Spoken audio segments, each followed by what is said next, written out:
Al-Iman bayn al-khawfi wal-raja. Iman is between fear and hope. Between fear and hope. So, Iman is to fear the punishment, fear Allah, the anger of Allah, Jahannam, and hope about Jannah, about the mercy of Allah subhanahu wa ta'ala. So it's between.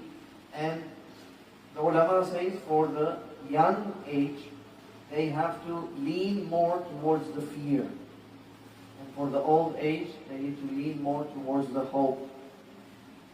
And Umar bin Khattab radiallahu anhu used to say that in the day of judgment, if Allah Ta'ala will say, all human beings go to Jannah, only one go to Jahannam, I fear that one is me. I fear that one might be me.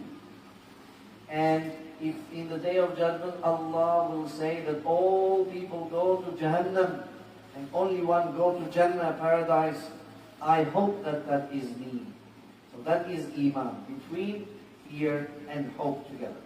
May Allah subhanahu wa ta'ala give us every single day increase of our Iman. Amen. Allah